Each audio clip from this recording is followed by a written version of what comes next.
Os irmãos abram a Bíblia no livro de Ezequiel, capítulo 21.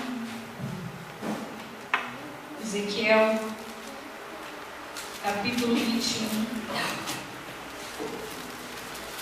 versículos 1, 2 e 3.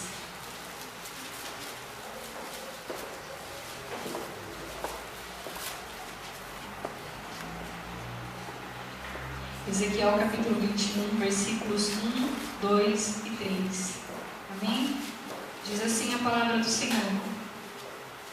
E veio a mim a palavra do Senhor dizendo: Filho do homem, dirige o teu rosto contra Jerusalém e derrama as tuas palavras contra os santuários e profetiza contra a terra de Israel. E dize à terra de Israel: assim diz o Senhor: eis que sou contra ti, e tirarei a minha espada da bainha, e exterminarei do meio de ti o justo e o ímpio. Amém? A igreja pode se sentar. No livro de Ezequiel, capítulos 20 e 21, Deus fala a respeito das abominações de Israel.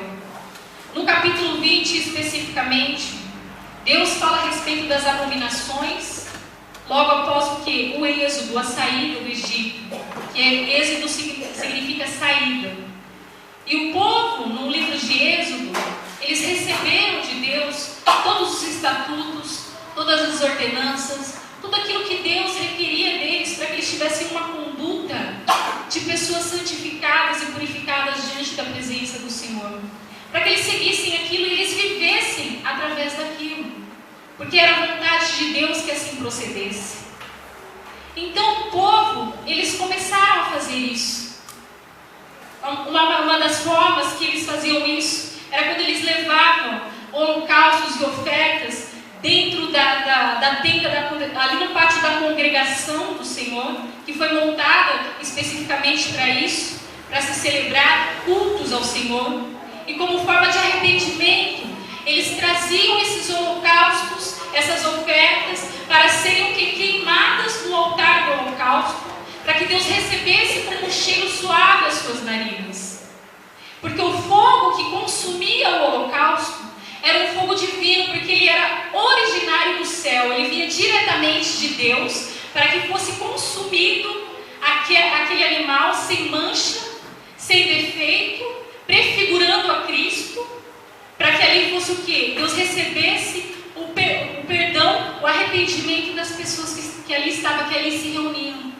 Mas aquilo, amados, começou a se tornar uma prática muito comum diante do povo de Israel. Por que uma prática comum? Porque eles não somente faziam isso, iam à casa do Senhor e serviam ao Senhor, como também eles apresentavam holocaustos e sacrifícios a deuses estranhos. E aquilo se tornou comum para eles. Eles observavam os estatutos em pequenas partes, em outras aborreciam ao Senhor, mas também estavam ali diante de outros deuses, cultuando outros deuses, porque eles trouxeram isso do Egito. O paganismo trouxeram do Egito, trouxeram do mundo. E aquilo foi desagradável a Deus. E o que diz aqui Deus falando para o profeta Ezequiel? Que ele feriria o justo e o ímpio com a espada. Por quê? Porque a ira do Senhor havia se acendido. Porque durante muito tempo o amor dele estava perpetuando, a misericórdia dele estava perpetuando, para que os filhos dele se arrependessem. E por diversas vezes Deus aplicou disciplinas para que eles voltassem ao seu caminho, e ainda assim eles retrocediam cada vez mais. Porque Deus, ele nos ama e ele nos corrige quando necessário. E ele corrigia o seu povo, mas o seu povo não atentava para as correções do Senhor. E ele olhava para o mundo, olhava para as pessoas na terra e não via o justo sequer. Porque o justo e o ímpio não pereceria, porque o ímpio também praticava as coisas e o justo pereceria junto com ele por causa das práticas do ímpio. Naquela época, não hoje. Hoje não. Hoje nós vivemos o que? A dispensação da graça. Porque quando Deus olhava na terra, aquela época que não via ninguém, Deus se indignava, porque não havia uma pessoa digna, uma pessoa que pudesse interceder em favor do seu povo. Foi então que Deus enviou o seu Filho amado, o seu Filho unigênito, porque Ele era único. Ele era único para que se fizesse primogênito, o nosso Deus, o nosso Senhor, por amor das nossas vidas. E assim derramar o seu precioso sangue. E através desse derramamento de sangue, Ele nos enxertou nele. Porque antes nós éramos o que? Zambujeiros. E o que significa zambujeiros? Oliveira brava, que é seca, que não dá fruto, que não produz nada. Mas hoje nós temos a oportunidade de produzir alguma coisa diante da presença do Senhor, a partir do momento que nós cremos no Senhor Jesus Cristo e aceitamos Ele como único e suficiente Salvador de nossas vidas. Hoje nós vivemos o que? Das misericórdias de Deus, porque as misericórdias de Deus são as causas de nós não sermos consumidos. Porque o povo foi consumido, não porque Deus não era misericordioso, Deus era sim, que sempre foi misericordioso, mas porque nunca atentava para aquilo que Deus dizia. E Deus nos chama a atenção na tua palavra também, nos dias de hoje, nos tempos odiernos, nos tempos atuais, para que nós possamos prestar atenção e atentar à palavra do Senhor, para poder prosseguir dentro desta palavra e não nos tornar como Israel. Porque Israel, alguns dos ramos, diz a palavra do Senhor, foram quebrados. Não foram todos eles. Alguns ramos foram quebrados para que nós pudéssemos ser colocados no lugar deles. Então, se Deus fez isso com os ramos naturais, com os ramos de Israel, o que Deus faria de nós também? Deus também pode nos quebrar, assim como quebrou os ramos naturais. Então, é por isso que Deus nos traz a memória sempre, através da sua palavra, para que nós possamos o que? Cumprir a sua vontade. Nós vivemos das misericórdias de Deus, mas não podemos viver apenas das misericórdias de Deus. Porque Jesus, quando Ele veio em terra, Ele mostrou o seu caráter. Ele mostrou aquilo que nós deveríamos fazer. Ele queria que nós o que? Copiássemos aquilo que Ele fez aqui na terra. E o que Ele fez aqui na terra? Ele teve compaixão. Ele amou as pessoas. E o que é ter compaixão, amado? Às vezes nós não nos compadecemos do outro, falamos mal do outro, julgamos o outro quando não deveríamos julgar, apontamos o dedo ao outro quando nós também estamos errados. Cadê a nossa compaixão? Não foi Jesus? Jesus não se apresentou dessa forma para nós. Jesus não mentiu. E quantos de nós mentimos diante da presença de Deus? Quantos de nós abrimos a nossa boca para proferir mentiras diante da presença de Deus, tendo conhecimento da palavra de Deus? E não é assim que o Senhor nos ensinou. Porque Ele nos amou desde a fundação do mundo. Desde o livro de Gênesis, a palavra de Deus diz: façamos o homem à nossa imagem e semelhança. É porque havia alguém com Deus. Havia o que é a Trindade, o Pai, o Filho, o Espírito Santo. Deus não estava sozinho. Cordeiro morto, diz a palavra, desde a fundação do mundo. Desde a fundação do mundo. E tudo que Deus fazia no Antigo Testamento prefigurava Cristo. Cada madeira, cada utensílio de dentro do tabernáculo, da congregação. Quando os utensílios eram formados através de uma madeira de acácia. O que é uma madeira de acácia? Uma madeira de acácia é uma madeira mais humilde que havia naquela época, porque representa a humildade de Cristo. E cadê a nossa humildade? Com relação aos outros. Muitas pessoas soberbas, muitas pessoas orgulhosas, muitas pessoas achando que são soberanas, quando na realidade não são. E Deus fala para nós olharmos para nós. A palavra de Deus diz: examine-se, pois, o homem a si mesmo, e assim coma deste pão e beba deste cálice. Examinai a você mesmo aquilo que você tem feito diante da presença de Deus. Como nós temos nos apresentado diante da presença de Deus. Jesus, Ele foi o sumo sacerdote porque Ele mesmo se sacrificou. Ele mesmo se ofereceu em holocausto em favor das nossas vidas. E Ele subiu como um cheiro suave às narinas de Deus.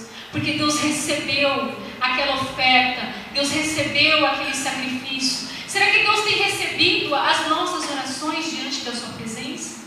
Porque hoje podemos apresentar após o sacrifício de Cristo, as nossas orações é que tem que subir como um cheiro suave às narinas de Deus. E será que elas estão subindo como um cheiro suave às narinas de Deus? Deus quer ver verdadeiramente se existe um arrependimento dentro dos nossos corações por tudo aquilo que nós fazemos de errado. Porque Ele não via no seu povo um arrependimento legítimo, um arrependimento autêntico. E Deus sempre Ele traz à tona o que é o arrependimento. Arrependa-se. Por quê? Porque se você se arrepender, como nós lemos no início do culto, o livro de Apocalipse, capítulo 7, versículos 15 a 17, você vai fazer parte daquelas pessoas que se branquearam no sangue de Jesus, porque aceitaram Jesus e andaram de acordo com a sua vontade. Os anjos ficaram abismados por verem aquela multidão ali, por verem aquelas pessoas ali. Quem são estes? Estes são aqueles que vieram da grande tribulação. Estes foram aqueles que aguentaram, foram aqueles que suportaram as dores, mas estavam ali diante da minha presença. Porque é assim que Deus quer apresentar você.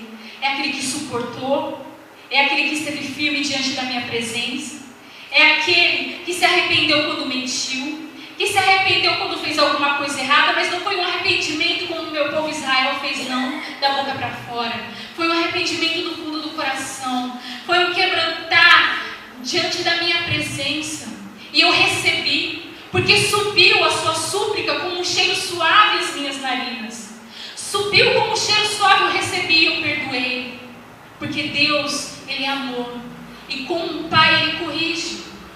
O pai natural, o pai comum, quando ele quer educar o seu filho, quando o seu filho faz algo errado, ele corrige o seu filho. Às vezes ele dá umas palmadas, às vezes ele fala um pouquinho mais alto, mais agressivo com o filho fica intimidado diante daquela situação, mas o pai faz aquilo com a intenção de corrigir, porque ele não quer que o filho seja uma pessoa do mundo, uma pessoa entregue o quê? Aquilo que é ruim, aquilo que as drogas, não quer que o seu filho futuramente se torne um marginal, esteja preso, viva dentro de uma cadeia, porque o objetivo do pai é educar um filho, vê-lo crescer, vendo tratar as pessoas bem, vendo se graduando, se formando e sendo um exemplo de pessoa. Esse é um orgulho para um pai. A mesma coisa para Deus. Ele nos ama tanto, Ele nos quer tão bem, que Ele nos educa a cada dia. Que a cada dia que nós erramos, Ele aplica o que? Uma disciplina para nós olharmos e vermos que nós estamos errados e voltarmos para a sua presença e falar: opa, Senhor, o Senhor me disciplinou, o Senhor me corrigiu, porque o Senhor é meu Pai, o Senhor me quer bem, o Senhor me ama. Reconhecer este amor de Deus, reconhecer que Ele quer o nosso bem, porque Ele não quer que nós voltemos para o mundo, que nós estejamos atados a cadeias, porque o mundo é o que? São cadeias. No mundo nós não estamos livres, nós estamos cativos, nós estamos presos, aprisionados pelo inimigo e cegados por ele. Mas quando nós estamos em Cristo, quando nós recebemos a Cristo como nosso único e suficiente Salvador, nós somos libertos de todo esse mal, porque o Senhor nos liberta. O verdadeiro amor lança fora todo medo. O verdadeiro amor nos conduz o que é a vida eterna. E esse é o amor de Deus. Ele não quer que nós estejamos aprisionados ao mundo, como o seu povo muitas vezes ficava, com um pé dentro da igreja e um pé no mundo, aprisionado no mundo. E isso Ele não queria. Ele continua não querendo. Por isso, através do andar do seu Filho, Ele mostra para nós que Ele quer que nós façamos o que nós copiamos. Porque Ele, cada dia, Ele faz como Ele faz com o ouro, Ele refina, Ele nos refina diante da sua presença. Porque o ouro refinado, ele é levado a uma temperatura extrema, a um calor extremo, para que toda a impureza do ouro saia, e só fica o ouro puríssimo, para que ele possa reluzir, para que as pessoas possam ver o seu brilho. Quando você ganha um anel de ouro, um brinco de ouro, você fica: olha, é ouro. Você fica admirado com o ouro. Deus se admira com os seus filhos que brilham, que reluzem como ouro. Assim também é a prata. Quando ela é formada, ela não é bonitinha já. Tudo é desenhado, tudo é formado, tudo é moldado. Tudo é moldado. E a prata, ela é moldada também. E ela chega também a ser passada por um calor extremo, olharmos para a verdadeira prata, a nossa imagem está nela. E é assim que Deus quer ver a imagem dele em nossas vidas. Ele quer se ver em nós. Porque o nosso corpo é templo do Espírito de Deus. E se o nosso corpo é templo do Espírito de Deus, o que nós temos feito com este templo de Deus? O que nós temos oferecido para este Deus que já nos concedeu tantas coisas? A palavra de Deus diz que Ele soprou para que nos fizessem almas viventes. Então existe algo de Deus em nós, porque Ele soprou em nós para que nós pudéssemos ser almas viventes.